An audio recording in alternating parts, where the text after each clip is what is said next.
Hello everybody again. Chemistry class शुरू करते हैं। 12th आ जाओ बच्चों, सभी बच्चों आ जाओ। 12th केमिस्ट्री का क्लास सॉलिड स्टेट अपना टॉपिक चल रहा है, उसे शुरू करते हैं। जहाँ पिछली क्लास में छोड़ा था वहीं से आगे अपन कंटिन्यू करेंगे। पिछली क्लास में क्या पढ़ा था एक बार उसको रिकैप कर लेते हैं। पिछली क्लास में हमने पैकिंग शुरू किया था, क्लोज पैकिंग। मैंने बताया था कि ये बहुत ज़्यादा इंपॉर्टेंट टॉपिक है सॉलिड स्टेट का। पैकिंग के बारे में जानना शुरू किया था कि पैकिंग होती क्या है। सबसे पहले लिया था one dimensional packing. One dimensional packing में एक एटम के बाद एक एटम था। फिर लिया हमने two dimensional packing. Two dimensional packing में क्या आया था, एक एटम के नीचे एटम हम एडजस्ट कर रहे थे, तो टू डायमेंशन में हमने पैकिंग को पढ़ा, क्लोज पैकिंग को। तो टू डायमेंशन में क्लोज पैकिंग दो तरह की थी, एक तो था स्क्वायर 2D क्लोज पैकिंग और एक था hexagonal 2D close packing. Square 2D close packing से हम स्क्वायर यूनिट सेल वाला जो पैटर्न है वो बना सकते हैं, या फिर हम वहाँ पे बॉडी सेंटर्ड यूनिट सेल वाला पैटर्न बना सकते हैं। बाद में आता है हेक्सागोनल, जो आपका हेक्सागोनल 2D क्लोज पैकिंग था, उसका सहारा लेके हम दो तरह के कॉन्फ़िगरेशन बना सकते हैं। एक तो कॉन्फ़िगरेशन है ए बी टाइप का, और दूसरा कॉन्फ़िगरेशन होता है ए बी सी टाइप का। इस बारे में हमने पिछली क्लास में सीखा।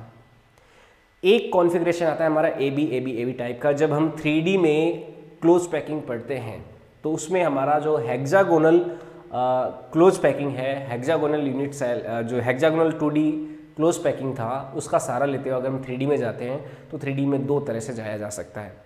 एक तो ए बी टाइप से, और एक होता है ए बी सी टाइप से। तो यहाँ तक हमने पिछली क्लास में सीखा था। तो एक बार आप जो है वो अपने पहले जो आपने नोट्स बनाए होंगे तो उसको एक बार देख लीजिए, रिवाइज कर लीजिए, ताकि मैं आगे आपको और चीज़ें सिखा सकूँ। तो वैसे चलो मैं आपके लिए एक छोटा सा क्विज ले लेता हूँ। स्क्वायर 2D क्लोज पैकिंग से 3D में जाने के कितने तरीके होते हैं? कमेंट में लिख के बताएंगे जो बच्चे आ गए हैं। हम स्क्वायर 2D क्लोज पैकिंग से 3D क्लोज पैकिंग कितने तरीके से बना सकते हैं? बताइए इसका आंसर, देखते हैं आपको याद है। स्क्वायर 2D क्लोज पैकिंग से हम जब 3D क्लोज पैकिंग का कंस्ट्रक्शन करते हैं, फॉर्मेशन करते हैं, तो उसमें कितने तरीके होते हैं, ठीक है, आपको ये बताना है। और वो उन तरीकों में, उन पैटर्न्स में हमें कौन सी यूनिट सेल मिलती है। देखते हैं आप में से किसी को अगर याद हो तो एक बार आप नोट्स रिवाइज कर लीजिए। Ritika hello, Khushboo hello, Gunjan hello, good evening to everybody. सभी लोग आ जाइए, क्लास शुरू करते हैं। मैं आगे बढ़ाना शुरू करूंगा, उससे पहले आपके सामने क्वेश्चन रखा है, देखते हैं आप में से किसी को याद हो अगर, कि स्क्वायर 2D क्लोज पैकिंग जो थी उससे हमें बाद में जब 3D हमने जब क्लोज पैकिंग बनाया तो उस समय हमें कितने टाइप के पैटर्न्स मिले और उनकी यूनिट सेल कौन कौन सी? एक तो ये, और एक जब हमने हेक्सागोनल 2D क्लोज पैकिंग को लिया तो हेक्सागोनल 2D क्लोज पैकिंग से कितने तरह के पैटर्न्स बने और उन पैटर्न्स को क्या नाम दिया गया था, ये क्वेश्चन। तो आप इसको कमेंट सेक्शन में लिखोगे। मैं आपका हेक्सागोनल क्लोज पैकिंग जो है उसे शुरू कर देता हूं। आज अपन पढ़ने वाले हैं हेक्सागोनल क्लोज पैकिंग।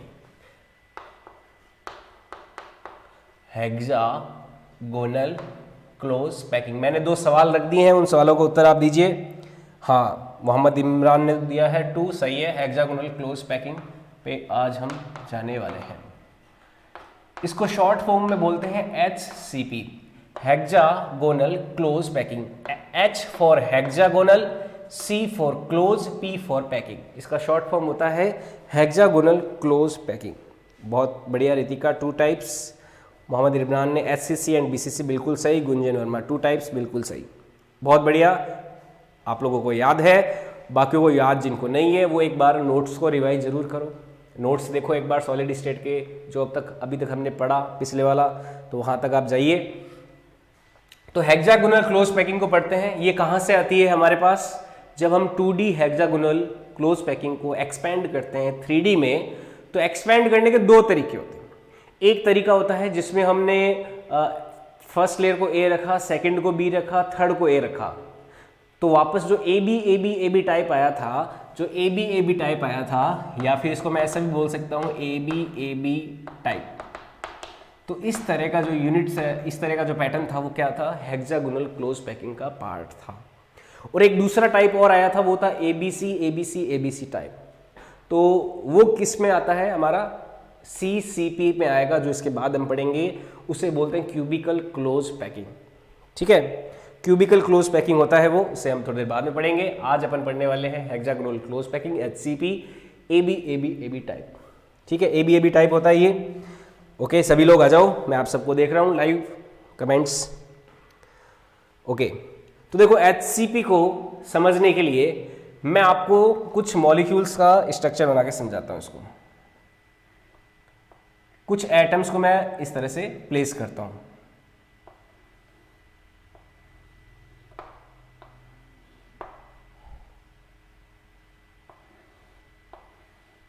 ये देखो, एक बीच में एटम है और इसके सराउंडिंग में 6 एटम है, 1 2 3 4 5 6।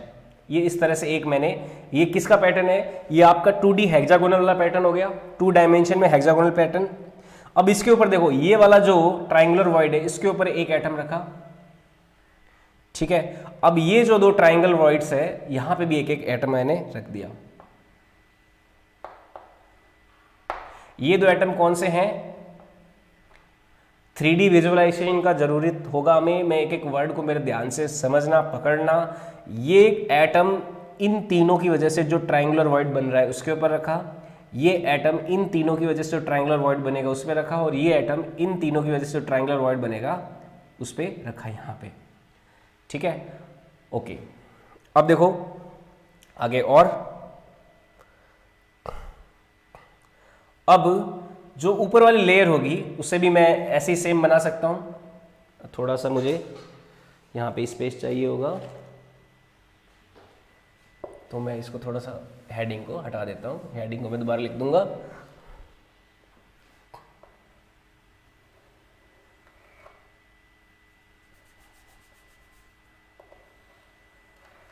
इस डायग्राम को मैं समझाऊंगा कि इन मॉलिक्यूल्स की पोजीशन एक्चुअल में कैसी है।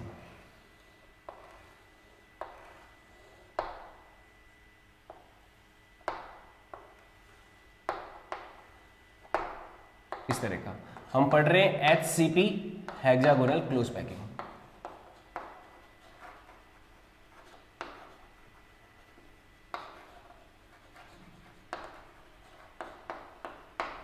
तो देखो, ये मैंने एक 3 लेयर्स को फॉर्म किया। इन 3 लेयर में ये फर्स्ट लेयर है हेक्सागोनल 2D क्लोज पैकिंग का, तो ये इसे नाम दे दिया मैंने कोई A। यहां पे दिख नहीं रहा हो तो मैं यहां लिख देता हूं। इस लेयर को नाम दे दिया मैंने कोई A। इस लेयर के इस ट्रायंगुलर वॉइड पे ये एटम रखा हुआ है, ये एटम इस ट्रायंगुलर वॉइड पे रखा हुआ है, और ये एटम इस ट्रायंगुलर वॉइड पे रखा हुआ है। आपको इमेजिनेशन का सहारा लेना है।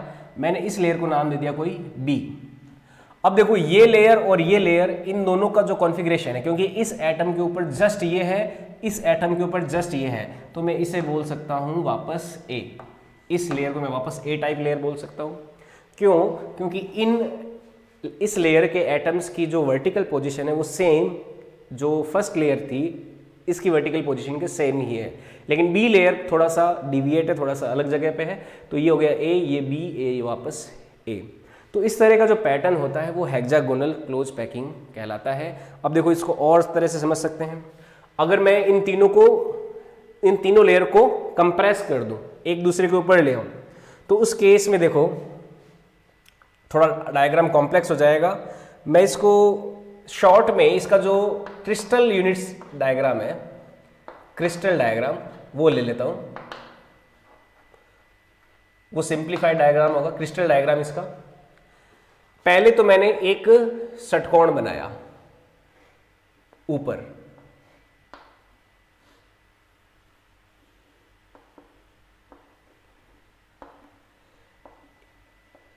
क्रिस्टल डायग्राम बनाया, क्रिस्टल लैटिस। इन 6 एटम्स को मैं, या 6 या 7 एटम, 6 तो किनारे वाले और 7वां एटम ऐसे, तो इनको मैंने ऐसे एक्सप्रेस कर दिया। इन 3 एटम्स को कहीं बीच में एक्सप्रेस करूंगा, तो उनके लिए मैं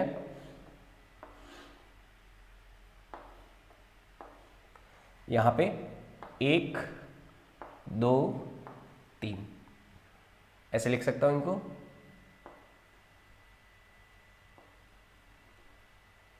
ऐसे ये 3 एटम यहां पे हो गए ऐसे। इन 7 एटम्स को फिर नीचे में बना सकता हूं।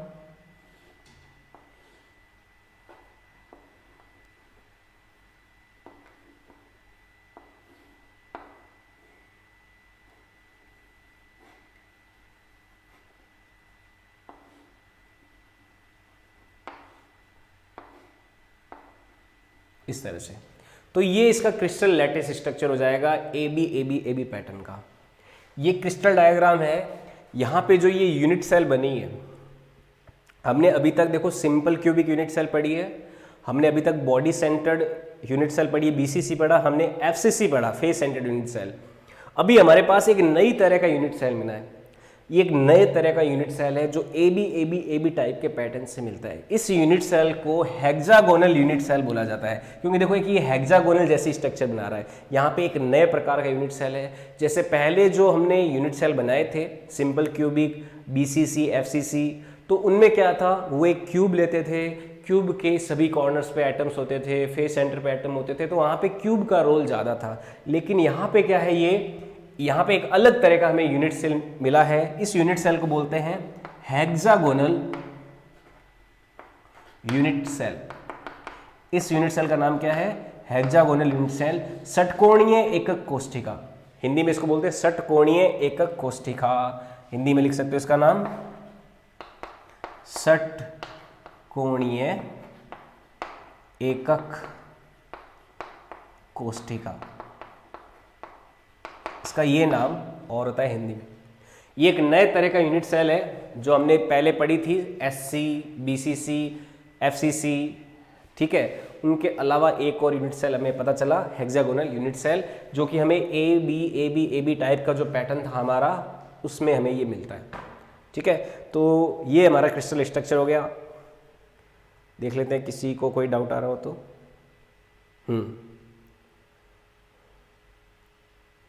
ये आप डायग्राम बना लीजिए। अब इस हम यूनिट सेल के बारे में और ज़्यादा चीज़ें सीखेंगे, जैसा कि हमने सिंपल क्यूबिक, एफसीसी, बीसीसी, उन सब के बारे में बहुत सारी चीज़ें सीखी थी। जैसे number of effective atoms, actual में नंबर ऑफ एटम्स कितने हैं इसमें, कोऑर्डिनेशन नंबर कितना है, तो ये सारी बातें हम यहाँ पे भी सीखने वाले हैं।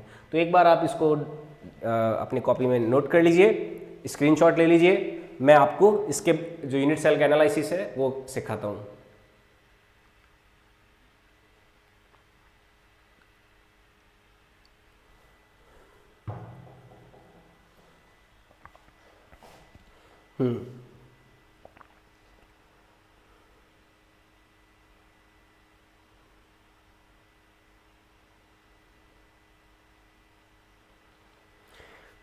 तो इस यूनिट सेल के बारे में जाने। देखो इस यूनिट सेल में वैसे तो नंबर ऑफ एटम्स कितने, 1 2 3 4 5 6 7 8 9 10 और 7 17 है ना। 7 7 14 और 3 17 17 एटम्स है वैसे तो। जैसे हमारे सिंपल क्यूबिक में 8 एटम्स होते हैं, लेकिन हम जब उनका कंट्रीब्यूशन पे बात आते हैं कि वो एक यूनिट में कंट्रीब्यूशन कितना कर रहे हैं, तब हमारे नंबर ऑफ एटम्स बहुत कम हो जाते हैं और वो 8 की बजाय एक्चुअल में कितना आता है, 1 ही आता है। तो इसमें सबसे पहले हम निकालेंगे एक्चुअल नंबर ऑफ एटम्स। तो एक्चुअल नंबर ऑफ एटम्स देखो इस यूनिट सेल के लिए निकालते हैं, एक्चुअल नंबर ऑफ एटम्स, वास्तविक परमाणुओं की संख्या इस यूनिट सेल में कितनी होगी वो देखते हैं। मैं सबसे पहले इस तरह के एटम्स को बोल देता हूं कोई ए टाइप का एटम, इसे कोई बोल देता हूं बी टाइप का एटम, और इनको कोई बोल देता हूं सी टाइप का एटम। मेरे पास 3 तरह के एटम्स मौजूद हैं यहाँ पे। जो यहाँ पे है इस जगह पे, इनको ए टाइप का, यहाँ पे बी टाइप के, और अंदर जो है वो सी टाइप के एटम्स हैं, ठीक है। अब देखो ए टाइप के जो टोटल नंबर ऑफ एटम है, actual number of A type atoms. सबसे पहले हमें actual number of A types atom देखता हूं। तो देखो ए टाइप्स एटम कितने हैं, 1 2 3 4 5 6 और ये 6 12, तो 12 टोटल ए टाइप के एटम्स हैं मेरे पास, ठीक है। लेकिन यहाँ पे कंट्रीब्यूशन की बात करें कि ये ए टाइप के एटम कंट्रीब्यूट कितना कर रहे हैं, तो देखो मैं अगर इसके साथ में और दूसरी यूनिट सेल बनाऊं तो ये ए टाइप के एटम जो है वो टोटल 1 2 3 तो नीचे वाली और 3 इसके ऊपर वाली, ये ए टाइप के एटम जो है टोटल 6 यूनिट सेल का पार्ट है। ये एक ए टाइप का एटम टोटल आसपास की दूसरी 6 जो यूनिट सेल है, एक तो देखो ये वाली, दूसरी ये, तीसरी ये हो गई, इसके ऊपर चौथी, और 3 इसके ऊपर हो गई, तो 3 और नीचे वाले 3 6। तो ये ए टाइप वाला एटम टोटल 6 यूनिट सेल का पार्ट है। तो इस वजह से ये ए टाइप का एटम इस यूनिट सेल को कंट्रीब्यूट कितना कर रहा है, 1/6 कर रहा है। तो मैं इसको लिख सकता हूँ 12 × 1/6। तो ए एटम्स जो एक्चुअल में कितने हैं हमारे, 2 ही है। तो actual number of atoms A is only 2। ये बात आई समझ में। अब देखते हैं actual number of B type atom. Actual number of B type atoms, वास्तविकता में बी प्रकार के परमाणु कितने हैं, actual number of B types atom. तो देखो 1 और 2 है, 2 एटम है बी टाइप के, लेकिन मैं कंट्रीब्यूशन की बात करूं तो इस बी टाइप के एटम के ऊपर एक और यूनिट सेल होगी। इस सेंटर, ये जो फेस है इस हेक्सागोनल का, उस हेक्सागोनल के फेस के जस्ट ऊपर एक और हेक्सागोनल यूनिट सेल होगी, उसका भी ये क्या होगा, पार्ट होगा, उसमें भी कंट्रीब्यूट कर रहा होगा। तो इसका इस यूनिट सेल को कंट्रीब्यूशन कितना है, 1/2 ही है। ऐसे 2 एटम है तो 2 × 1/2, तो यहाँ से कितना आ गया, 1 एटम ही आ गया। तो actual number of B type atom कितने हैं, 1 ही है। अब देखो सी टाइप ऑफ एटम की देखते हैं अगर, तो actual number of C type atoms, तो सी टाइप्स एटम्स की बात करें तो ये कितने आ जाएंगे हमारे, 1 2 3 एटम है, और ये तीनों के तीनों इसी यूनिट सेल का पार्ट है, इससे बाहर नहीं है, केवल इसी के अंदर ही मौजूद हैं। तो यहाँ पे actual number of C type atom कितने, वास्तव में कितने, ये 3 ही है। तो मैं टोटल देखूं कि टोटल एक हेक्सागोनल यूनिट सेल को अगर बनाना है, फॉर्म करना है, तो मुझे एक्चुअल नंबर ऑफ एटम्स कितने चाहिए, 3 तो गए सी वाले, बी का हो गया 1 3 1 4 और 2 6। तो हेक्सागोनल यूनिट सेल में total actual number of atoms कितने होते हैं, यहाँ पे 6 पाए जाते हैं। तो यहाँ पे actual number of atoms in is equal to 6। तो हमारा जो हेक्सागोनल यूनिट सेल है HCP, उसमें कितने पाए जाते हैं, 6 एटम्स पाए जाते हैं, 3 1 4 2 6। इसमें किसी को कोई डाउट हो विजुलाइज करने में तो मैं एक्सप्लेन कर देता हूँ, आप कमेंट में अपना डाउट लिख सकते हो। किसी को कोई डाउट आया हो तो पूछ सकता है।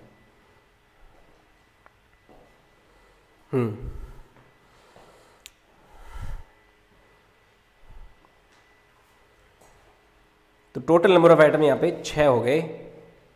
किसी को कोई प्रकार का डाउट है तो पूछ सकता है। यहाँ पे ये ABAB टाइप का क्लोज पैकिंग अरेंजमेंट है, और उसका जो क्रिस्टल डायग्राम है उससे हमें पता चला कि हमें एक हेक्सागोनल टाइप का यूनिट सेल मिलता है। हेक्सागोनल यूनिट सेल के लिए हमने एक्चुअल नंबर ऑफ एटम्स निकाले, सबसे पहला काम किया तो 6 आया। ये 6 मैंने आपको यहाँ पे एक्सप्लेन किया कैसे आया। आपको यहाँ पे किसी भी स्टेप में कोई डाउट है तो पूछ सकते हो। टाइप ऑफ एटम 3/2 नहीं होगा क्या? ए टाइप का एटम, क्या ए टाइप का एटम नहीं, ए टाइप का एटम 3/2 नहीं होगा। देखो ए टाइप के एटम के लिए एक तो ये यूनिट सेल हो गया। मैं ए टाइप के एटम की बात अगर आप कर रहे हो तो मैं चौक लेता हूं एक बार। देखो यहां पे देखो एक यूनिट सेल ही हो गया और एक यूनिट सेल ही हो गया। तो 1 2 3 ये ए एटम इन 3 यूनिट सेल का पार्ट है। अब इसके ऊपर एक और यूनिट सेल होगी, इसके ऊपर होगी एक इसके ऊपर होगी और एक इसके ऊपर होगी। तो 3 तो यही होगी और 3 के ऊपर 3 और, तो 6। तो ये यूनिट सेल कितना, 6 यूनिट सेल का अपना योगदान दे रहा है, 6 यूनिट सेल का हिस्सा है। तो एक यूनिट सेल में इसका कंट्रीब्यूशन कितना, 1/6। तो ये 1/6 होगा ए टाइप ऑफ एटम का। पीयूष चौधरी, क्या डाउट क्लियर हुआ? बताओ।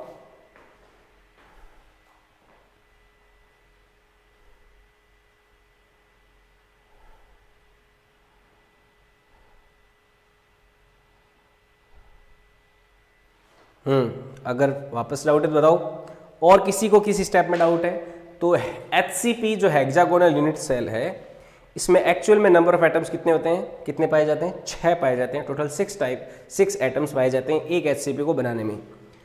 ठीक है, packing efficiency and coordination number क्या होगा? बिल्कुल मोहम्मद इमरान, अभी वही निकालते हैं अपन। नेक्स्ट स्टेप हमारा यही रहेगा, पैकिंग एफिशिएंसी निकालना एवं कोऑर्डिनेशन नंबर निकालना। तो actual number of atom simple cubic का कितना होता है बताओ?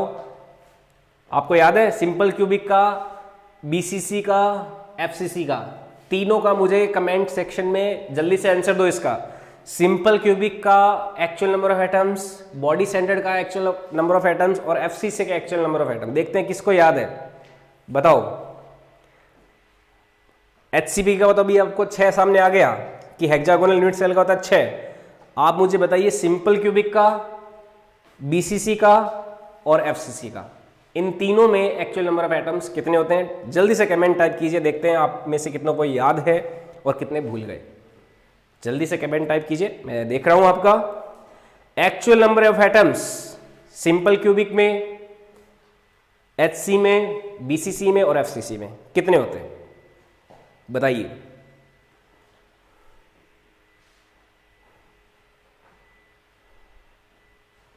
हाँ जी, I am waiting for your comments.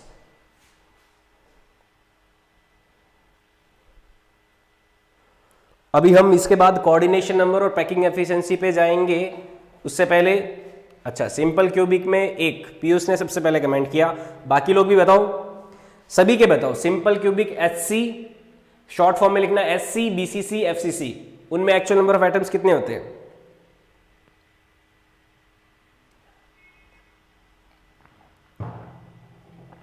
Sunil mood, SCC में 52%, 68%, 74%। भाई साहब मैंने एक्चुअल नंबर ऑफ एटम्स पूछे हैं, ये है पैकिंग एफिशिएंसी। पैकिंग एफिशिएंसी बढ़िया है, सही है। Actual number of atoms in HC, BCC and FCC 1, 2, 4 Mohammed Imran. BCC में 2, बिल्कुल सही। HC में, BCC में और FCC में एक्चुअल नंबर ऑफ एटम्स बताइए। सुनील ने पैकिंग एफिशिएंसी बताई है 52%, 68%, 74%। अच्छा, 1, 2, 4, 1, 2, 4, बिल्कुल बढ़िया, आने लगे सभी बच्चे आंसर बता रहे हैं। HC में 1 होता है, BCC में 2 होते हैं, FCC में 4 होते हैं। बिल्कुल सही, बिल्कुल सही। रितिका, हेमंत चौधरी, बिल्कुल सही। 1, 2, 4, हाँ। BCC 2, बिल्कुल। अच्छा, नेक्स्ट क्वेश्चन, कोऑर्डिनेशन नंबर, समन्वय संख्या। कोऑर्डिनेशन नंबर कितना होता है HC, BCC और FCC का? जल्दी से बताइए, एक बार रिवीजन कर लेते हैं। HC, BCC और FCC का कोऑर्डिनेशन नंबर कितना होता है? CN कितना होता है HC, BCC और FCC का? जल्दी से बताइए। एक और क्वेश्चन आपके लिए, what are the coordination number of HC, BCC and FCC? उनका समन्वय संख्या, संयोजकता संख्या या फिर कोऑर्डिनेशन नंबर कितना होता है? सिंपल क्यूबिक का, बॉडी सेंटर का, FCC का। एक और क्वेश्चन आपके लिए, हम इसका भी कोऑर्डिनेशन नंबर फाइंड आउट करेंगे। उससे पहले आप इस क्वेश्चन का जवाब दो, देखते हैं आप में से कितनों को याद है। HC का, BCC का और FCC का कोऑर्डिनेशन नंबर, ठीक है। नंबर ऑफ एटम्स बताए। खुशबू, FCC में 4 होते हैं एक्चुअल नंबर ऑफ एटम्स, बिल्कुल सही। अब आप बताइए second question, coordination number HC, BCC और FCC का। गुंजन 4, 8, 12, ओके। 8 और 12 सही है, लेकिन HC का होता है 6, बिल्कुल सही। हेमंत चौधरी 6, 8, 12 एकदम सही।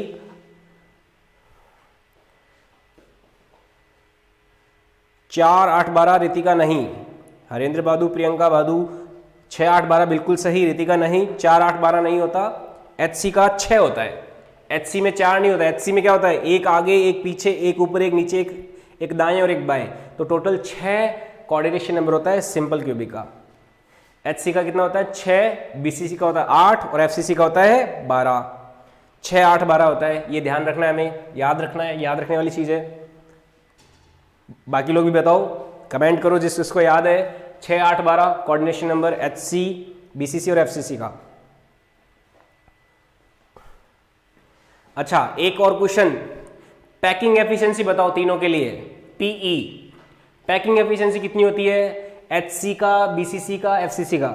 नेक्स्ट क्वेश्चन, पैकिंग एफिशिएंसी देखते हैं कितनों को याद है। पैकिंग एफिशिएंसी याद होना चाहिए, ये 3 क्वेश्चन होते हैं, बड़े इंपॉर्टेंट क्वेश्चन होते हैं। पैकिंग एफिशिएंसी बताइए HC, BCC और FCC का, जल्दी से। फिर आगे अपन इस पे चलते हैं। एक बार मैं रिवीजन करा रहा हूं ताकि आगे अपन इसका कोऑर्डिनेशन नंबर और पैकिंग एफिशिएंसी निकालें, क्योंकि वो काफी बड़ा होगा पोर्शन, तो आपको पहले की चीजें थोड़ी याद होनी चाहिए। जी, मोहम्मद इमरान 6, 8, 12 बिल्कुल सही, बहुत बढ़िया। पैकिंग एफिशिएंसी 52, 68, 72, मोहम्मद इमरान बिल्कुल सही। अभी कालरा सिंपल क्यूबिक 58% बिल्कुल सही। BCC और FCC का बताओ साथ में। पैकिंग एफिशिएंसी बताइए सभी लोग, याद हो जाएगा आपको, आप सभी को याद रखना है। 52, 68, 74, ठीक है। सिंपल क्यूबिक का, BCC का और FCC का, ये हो गया पैकिंग एफिशिएंसी, सभी को याद रखना है, बहुत ही काम की चीज़ है, याद रखने वाली चीज़ें हैं। 52, 68, 74, 52, 68, 74 बिल्कुल सही, सभी को याद है, याद रहना चाहिए, ये बहुत ही काम का फिगर है, ठीक है। अब आपसे पूछा जाए कि हेक्सागोनल यूनिट सेल में एक्चुअल नंबर ऑफ एटम कितने होते हैं, तो कितने हो जाएंगे? 6 हो जाएंगे HCP में। तो आपको ये डेटा हमेशा ध्यान रहना चाहिए। तो पैकिंग एफिशिएंसी हमने किसका देखा अभी? सिंपल क्यूबिक का 52%। इसका मतलब क्या होता है कि सिंपल क्यूबिक में 52% ऑक्यूपाई है। अच्छा, एक सवाल और, FCC में एम्प्टी स्पेस कितने परसेंट होता है? जल्दी से बताइए, FCC में एम्प्टी स्पेस कितना होता है, कितने प्रतिशत खाली जगह होती है FCC में? जल्दी से ये सवाल बताइए। थोड़ा मैंने घुमाया है, सवाल वही पूछा है लेकिन घुमा के पूछा है, देखते हैं आप में से कितने लोग इस सवाल को समझ गए। FCC में कितने परसेंट स्पेस खाली होता है? FCC में कितने परसेंट स्पेस खाली होता है? अभी कार्ला 6, 6, 9, 9। FCC में कितने परसेंट स्पेस खाली होता है? FCC में जो एम्प्टी स्पेस होता है वो कितने परसेंट होता है? जल्दी से बताइए। 28% नहीं, अभी कार्ला। FCC में खाली जगह कितना होता है? हेमंत चौधरी 26%, बिल्कुल सही, एकदम बढ़िया, बहुत सही। रितिका 26, भादु 26, बिल्कुल सही। 26% FCC में खाली जगह होती है, बिल्कुल सही, बहुत अच्छा। मोहम्मद इमरान 26, बिल्कुल 26% होता है FCC में खाली जगह। कैसे, क्यों आता है ये FCC में एम्प्टी स्पेस? कैसे आता है? क्योंकि FCC की पैकिंग एफिशिएंसी होती है 74%। तो FCC की पैकिंग एफिशिएंसी अगर 74% है, यानी कि उसने 100 में से 74% तो ऑक्यूपाई किया है, तो बाकी पीछे खाली कितना बचा? 100 माइनस 74, कितना बचा पीछे? 26%। तो FCC में कितने परसेंट खाली रहता है? 26%। 100 माइनस 74, 74% तो ऑक्यूपाई कर लिया, बाद में बीच में बाद में खाली कितना रह गया? 100 माइनस 74, तो पीछे कितना बच गया? 26%, ठीक है। तो ये सवाल का उत्तर हो जाएगा, 26% खाली रहता है किसमें? FCC में। 100 माइनस 74, 26, बिल्कुल सही। इसी तरह से मैं बात करूं सिंपल क्यूबिक की, तो 52% तो ऑक्यूपाई रहता है, और खाली कितना हो जाएगा? 100 माइनस 52 यानी कि 48%। तो सिंपल क्यूबिक में 48% खाली रहता है। और BCC की बात करें तो 68% ऑक्यूपाई रहता है, तो खाली कितना रह जाएगा? 32%। हाँ, 72% नहीं, 74% होता है पैकिंग एफिशिएंसी FCC का। अब देखो वापस ये चीजें आपको पता चल गई, आइडियाज क्लियर हो गए, सारी चीजें समझ में आ गई। अब अपन यहां पे वापस आते हैं अपनी हेक्सागोनल यूनिट सेल में। हेक्सागोनल यूनिट सेल की बात करते हैं। अभी हमने सीखा यहाँ पे एक्चुअल नंबर ऑफ एटम्स कितने आ गए? 6 आ गए, ठीक है, इस हेक्सागोनल यूनिट सेल में। अब इसको आगे सीखते हैं हेक्सागोनल यूनिट सेल को, इसका निकालते हैं हम कोऑर्डिनेशन नंबर। नेक्स्ट जो है कोऑर्डिनेशन नंबर निकालते हैं। अभी हमने निकाला एक्चुअल नंबर ऑफ एटम्स। अब हम देखते हैं कोऑर्डिनेशन नंबर कितना होगा। Coordination number of hexagonal unit, coordination number देखते हैं।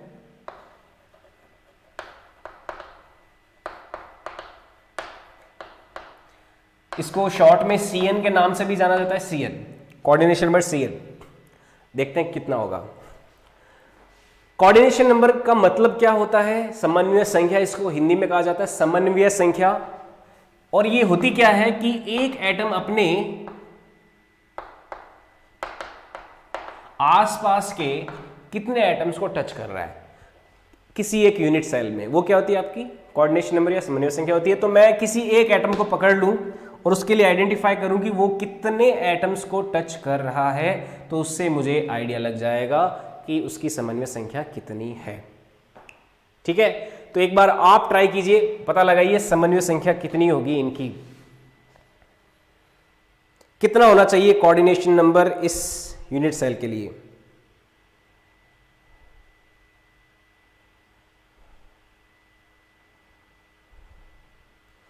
कितना होना चाहिए कोऑर्डिनेशन नंबर इसके लिए, तो पता लगाते हैं। बताइए कमेंट में, आप लिख के बताइए कितना होना चाहिए इसका कोऑर्डिनेशन नंबर। एक बार आप खुद सोचिए कि ये एक एटम कितने एटम्स को टच कर रहा है, उसके बारे में आपको बताता हूं। देखते हैं आप में से कोई इसका कोऑर्डिनेशन नंबर बता है क्या। ये एक एटम कितने दूसरे एटम को टच कर रहा है यहाँ पे। HCP coordination number 12, Arun Pancharia, Mohammed Ibran coordination number 6, Arun Pancharia 12, अभी काल 12, मोहम्मद 12। अच्छा 12 कैसे है पता लगाएं। एक एटम कितने एटम को टच कर रहा है, मान लो इस एटम को हम कंसीडर करते हैं, तो एक एटम 1, 2 इनको टच कर रहा है, 2 इनको टच कर रहा है। इसके अलावा ये अपने आसपास के दूसरे 6 एटम्स को और टच 4 एटम्स को और टच कर रहा होगा। क्यों? क्योंकि मैं अगर इसको ऐसे मानूं तो ये 1, 2, 3, 4, 5, 6 एटम्स को टच कर रहा है ये, यानी कि अपने खुद की लेयर में 6 एटम्स को टच करेगा। और ऊपर और नीचे वाले देखो, ये एक एटम इन 3 एटम्स को टच करेगा, 1, 2, 3, ये 3 एटम्स को टच करेगा यहाँ पे, सॉरी 1, 2, 3, इन 3 एटम्स को ये टच करेगा, इन 3 एटम्स को ये करेगा, इन 3 एटम्स को टच, ये करेगा इन 3 एटम्स को टच। तो ये एटम इन 3 एटम्स को टच करेगा और ये एटम ऊपर वाले इन 3 एटम्स को टच करेगा। तो अपनी ऊपर वाली लेयर में 3 एटम्स, उसके नीचे वाली लेयर के 3 एटम्स और अपने खुद की लेयर के 6 एटम्स। तो इस तरह से एक एटम, अपनी खुद की लेयर तो 6 एटम, ऊपर वाली के 3 और नीचे वाले के 3, तो 6 + 3 + 3 कितने हो गए, 12 हो गए। तो HCP में क्या होता है, 1 atom touch 6 atoms of same layer, अपनी खुद की लेयर के 6 एटम्स को टच करता है, एंड 3 एटम्स ऑफ एबो एंड बिलो, 3 एटम्स ऑफ एबो एंड बिलो लेयर। तो इस वजह से जो टोटल कोऑर्डिनेशन नंबर हो जाएगा 6 + 3 + 3, 6, 3, 9 और 3, 12। तो टोटल कोऑर्डिनेशन नंबर कितना आ जाएगा HCP का, 12 आ जाएगा। ये एक एटम देखो इन तीनों को टच करेगा, 3 ये एक एटम इन तीनों को टच करेगा, 3, 3, 6, और ये अपने आसपास के 6 एटम को टच करेगा, तो 6 और 6 12 हो गया। तो इस तरह से कोऑर्डिनेशन नंबर HCP का कितना आता है, 6 आता है। इसमें किसी को डाउट है? हालांकि आप में से काफ़ी बच्चों ने पहले से ही इसको आंसर दे दिया, बढ़िया। 12 ऊपर और नीचे, ओके यस, HCP में कोऑर्डिनेशन नंबर 12 होता है। अच्छा FCC में भी क्या कोऑर्डिनेशन नंबर 12 नहीं था? जो हमारा FCC था फेस सेंटर्ड, उसका भी कोऑर्डिनेशन नंबर कितना आया था, 12 ही आया था ना। तो इस वजह से HCP का देखो, यहाँ पे HCP का भी कोऑर्डिनेशन नंबर कितना है, हम ना 12 ही है, FCC का 12 है और HCP का भी 12, तो दोनों का सेम होता है, ये बात ध्यान रखना। हमारा FCC का भी 12 था और FCC और HCP इन दोनों का कोऑर्डिनेशन नंबर कितना है, 12 ही है।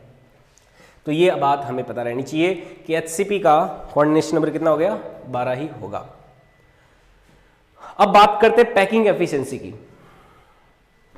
कि पैकिंग एफिशिएंसी कितना होगा HCP का, क्योंकि कोऑर्डिनेशन नंबर 12 है यहाँ पे और अरेंजमेंट जो है क्योंकि FCC का में 12 कोऑर्डिनेशन नंबर होता है और HCP में 12 कोऑर्डिनेशन नंबर होता है। कोऑर्डिनेशन नंबर सेम है, इसका मतलब उनका जो अरेंजमेंट है एक तरह का, या फिर स्फेयर्स को ऑक्यूपाई करने का जो वे है, दोनों का सिमिलर है, लगभग सिमिलर है, एग्जैक्टली सिमिलर नहीं है, थोड़ा सा डिफरेंस है। उस डिफरेंस को मैं एक्सप्लेन करूंगा अपने नेक्स्ट लेक्चर में, या आज मिला तो आज भी कर सकते हैं। लेकिन ऑलमोस्ट क्या होता है, सिमिलर होता है, उनमें थोड़ा बहुत इनमें वेरिएशन रहता है, ऑलमोस्ट सिमिलर होता है। पर आप यहाँ पे एक बात समझ सकते हो कि दोनों का कोऑर्डिनेशन नंबर क्या है, सेम है, HCP का और FCC का। और इस वजह से जो पैकिंग एफिशिएंसी होती है वो FCC की 74% अगर होती है तो HCP का भी पैकिंग एफिशिएंसी कितना होगा, 74% ही होगा। ये बात हम ध्यान रखेंगे, बड़े ही काम की बात है। इस तरह से सिंपल सा सीधा सा स्टेप आ गया। हालांकि HCP का पैकिंग एफिशिएंसी निकालना थोड़ा कॉम्प्लेक्स होता है, और हो सका तो मैं नेक्स्ट जो वीडियो लेक्चर में आपको इसका पैकिंग एफिशिएंसी भी निकाल के बताऊंगा। उसमें हमें इसकी हाइट और रेडियस वगैरह सब कुछ पता लगानी होती है, तो वो हम चीज़ सीखेंगे। लेकिन आप यहाँ पे एक बात ध्यान में रखोगे, जो कोऑर्डिनेशन नंबर है FCC का वो कितना होता है, 12, और कोऑर्डिनेशन नंबर HCP का ये कितना आ गया, ये भी 12 आ गया। और जो पैकिंग एफिशिएंसी है, पैकिंग एफिशिएंसी FCC की वो होती है 74%, और HCP की फिर कितनी हो जाएगी पैकिंग एफिशिएंसी HCP का, ये भी कितना हो जाएगा, 74% ही हो जाएगा। तो आप बोलोगे भाई FCC और HCP क्या सेम है? नहीं, आपने डिफरेंस देखा, FCC अलग है, HCP अलग है। FCC और HCP सेम नहीं है, दीज आर नॉट सिमिलर। तो यहाँ पे HCP का क्लोज जो पैकिंग एफिशिएंसी है वो कितना आ गया हमारे पास, 74% आ गया। ये बात समझ में आई? इसमें किसी को कोई डाउट हो तो पूछ सकता है। यस, FCC और HCP का दोनों का कोऑर्डिनेशन नंबर 12 होता है, और दोनों की पैकिंग एफिशिएंसी या पैकिंग फ्रैक्शन कितना, 74% ही होगा।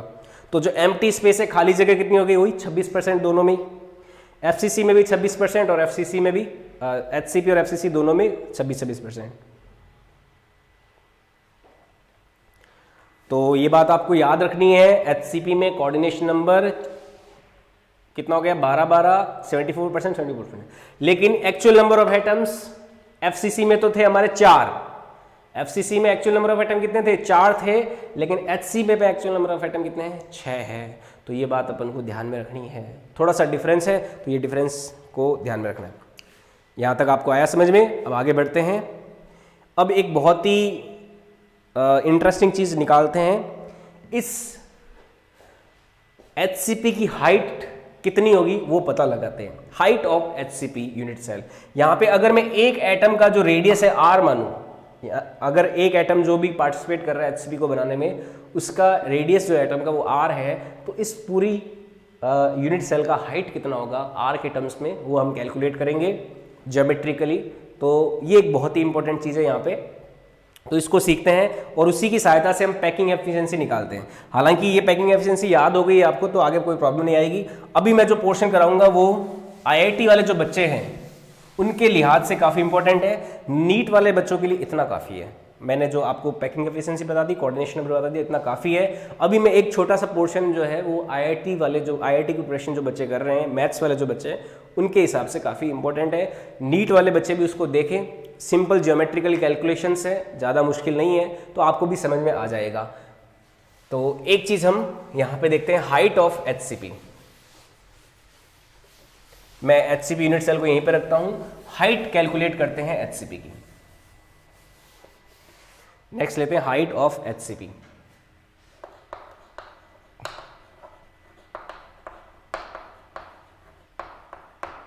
HCP का हाइट, एक एटम का रेडियस मैंने माना कोई R, ठीक है। R अगर एटम का रेडियस है तो, और मैं इस पूरे की हाइट ले लेता हूं कोई H, इस पूरे की हाइट है H। यहां से इस एटम के सेंटर से ये जो दूरी होगी, यहां पे देखो दो ट्राइंगल बन रहा है, एक इस ट्राइंगल का जो सेंटर होगा, और यहां से यहाँ पे जो 3 एटम्स है, 1 2 3, ये एक ट्राइंगल बनाएंगे, उस ट्राइंगल का एक सेंटर होगा, उस सेंटर के ऊपर ये एटम रखा होगा। इस एटम के सेंटर से यहाँ पे जो नीचे ट्राइंगल बना हुआ है, इस ट्राइंगल के सेंटर के बीच की दूरी कितनी हो जाएगी? ये हो जाएगी हमारी h/2। टोटल हाइट अगर इसकी h है तो इस एटम के सेंटर से यहाँ पे जो ट्राइंगल है उस ट्राइंगल के सेंटर की दूरी h/2 हो जाएगी। ये बात समझ में आई?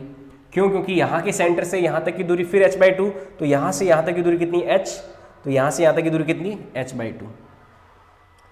और ये जो है एक एक एटम जो है इसकी रेडियस कितनी है? r है। आई बात समझ में? अब मैं अगर इस यूनिट सेल का एज लेंथ की बात करूं, एज, तो ये दोनों एटम आपस में टच कर रहे हैं, तो इसका रेडियस r और इसका r, तो एज जो है a, उसकी वैल्यू कितनी आ जाएगी? 2r आ जाएगी। तो मेरे पास एज जो a है, सबसे पहला रिलेशन आया 2r एज लेंथ का। ये है हमारी edge length HCP unit cell का।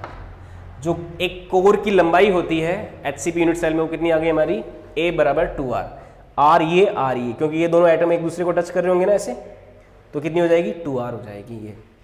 तो ये आ गई हमारे बात। अब देखो मैं क्या करता हूं, यहां से यहां तक की ये जो दूरी है, इसके सेंटर से यहां तक की दूरी, इसको मान लिया कोई x। ये जो यहां पे ट्राइंगल बन रहा है एक,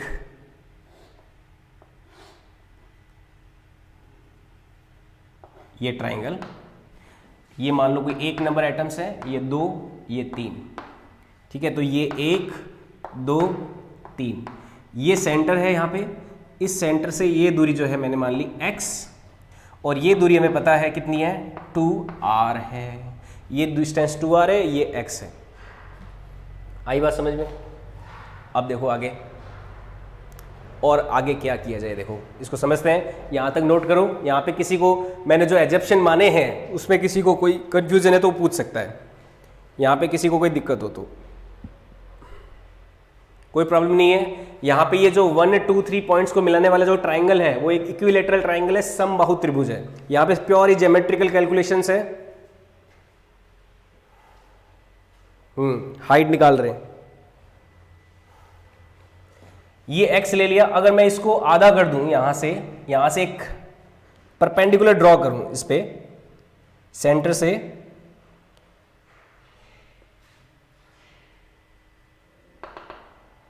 तो ये देखो डिस्टेंस हो जाएगी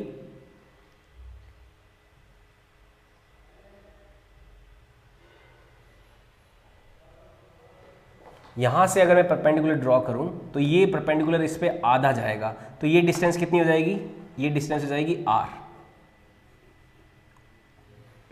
मैंने इस सेंटर से, ये जो ट्राइंगल का सेंटर है वहां से इस पे एक परपेंडिकुलर ड्रॉ किया, तो ये हो जाएगा डिस्टेंस r, और ये एंगल जो है वो हो जाएगा हमारा 30 डिग्री।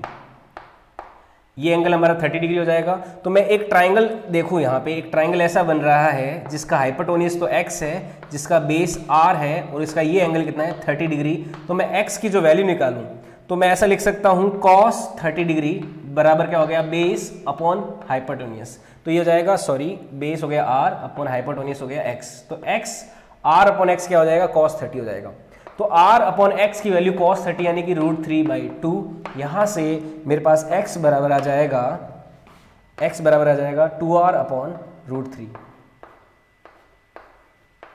तो पहला काम हमने ये किया, x की वैल्यू निकाली। x क्या है? यहाँ पे कॉर्नर से जो नीचे एक ट्राइंगल बन रहा है यहाँ पे, उस ट्राइंगल के सेंटर की डिस्टेंस।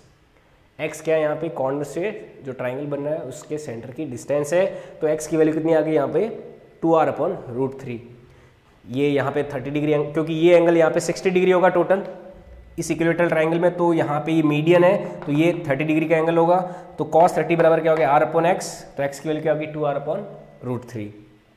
सिंपल ज्योमेट्रिकल कैलकुलेशन है, ठीक है। अब देखो आगे, अब मुझे h/2 की वैल्यू निकालनी है यहाँ पे। तो यहाँ पे देखो ये x है, यहाँ से यहाँ तक h/2 है, और ये लेंथ वापस कितनी हो जाएगी? यहाँ से ये एटम दो क्योंकि एक दूसरे को टच कर रहे होंगे, तो ये हो जाएगी 2r। यहाँ पे मैं एक और ट्राइंगल देखूं तो उस ट्राइंगल में यहाँ तक एक बार आप नोट कीजिए और कमेंट में बताइए कि आपको कोई अगर स्टेप समझ में नहीं आया तो मैं आपको क्लियर कर दूंगा।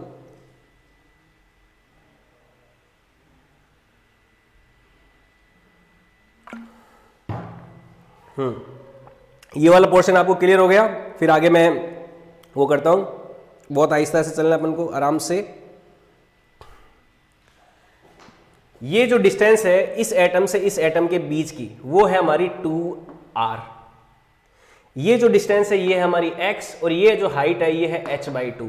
मैं इन 3 एटम्स का जो सेंटर है, ये पॉइंट, ये सेंटर और ये एटम, इनके बीच का ये जो ट्राइंगल है, इसे ट्राइंगल को लेता हूं। ये हो गया हमारा 90 डिग्री का एंगल। इसको ध्यान से समझना, ये x है, ये 2r है और ये h/2 है। तो 2r, x और h/2 में रिलेशन क्या हो जाएगा? ये रिलेशन आएगा x² प्लस h/2 का होल स्क्वायर बराबर 2r का होल स्क्वायर।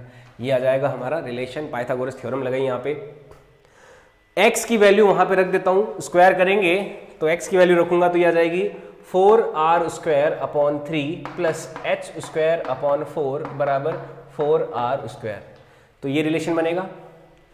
4r² उधर जाएगा तो h² बराबर 4r² माइनस 4r²। तो 4 3 12 में से 4 गया 8r²। ये आ जाएगा h² बराबर आ जाएगा 32r²। ये हमारा फॉर्मेट बनेगा। मैं इसको ऐसा लिख सकता हूं 16 इंटू 2r², या फिर h की जो वैल्यू आएगी ये आ जाएगी 4√2r/3। तो ये हमारा हाइट आ जाएगा इस केस में HCP का। तो ये हाइट का फॉर्मूला आएगा 4√2r/3। ये है हाइट ऑफ HCP की हाइट। ठीक है, 4r, नीचे 3 भी रूट में रहेगा, स्क्वायर करेंगे तो ये √3 भी आ जाएगा, 4√2r/3। यहां पे किसी को डाउट हो, किसी को तो पूछ सकता है, मैं एक्सप्लेन कर दूंगा। कोई इस टाइप में आपको कोई डाउट आया हो? थोड़ा सा ये कैलकुलेटिव पार्ट है, इसमें हमें ज्योमेट्री के जो प्रिंसिपल्स होते हैं पाइथागोरस थ्योरम के थोड़े एक्स्ट्रा यूज करने हैं। 4r रूट में 2/3 अरुण पंचारिया, बिल्कुल। बताओ किसी को डाउट है? ये है हाइट ऑफ HCP, यानी कि इस यूनिट सेल का height with relation to r, जो ये रेडियस है हमारे एटम की, उसके साथ रिलेशन हमने फाइंड आउट किया। 4r√2/√3, इसको ऐसे याद रखते हैं। यहां तक किसी को कोई डाउट है तो पूछ सकता है। Anybody have any kind of doubt can ask. किसी स्टेप में आपको कोई प्रॉब्लम आई है तो मैं बता दूंगा।